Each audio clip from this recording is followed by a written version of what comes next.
Mwaka 1964, baada ya mapinduzi makubwa kuiondoa serikali ya sultani, hofu ilitawala kila kona ya mji.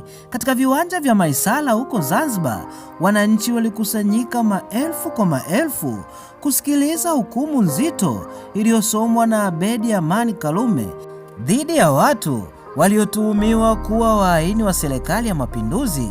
Wakiwa wameketi chini, baadhi yao bila viatu, walitazamwa na umati mkubwa wa watu kwenye viwanja hivyo, huku askari wakizunguka kila eneo na bunduki zikiwa mezani. Karume alisisitiza kuwa serikali mpya haitamvumilia mtu yoyote atakayepanga kuisaliti Zanzibar. Siku hiyo ilibaki kwenye historia kama moja ya matukio yaliyoogopesha wengi baada ya mapinduzi ya Zanzibar. Mpaka leo, video na picha za tukio hizo bado zinazua mjadala mkubwa kuhusu haki, siasa na historia ya Zanzibar.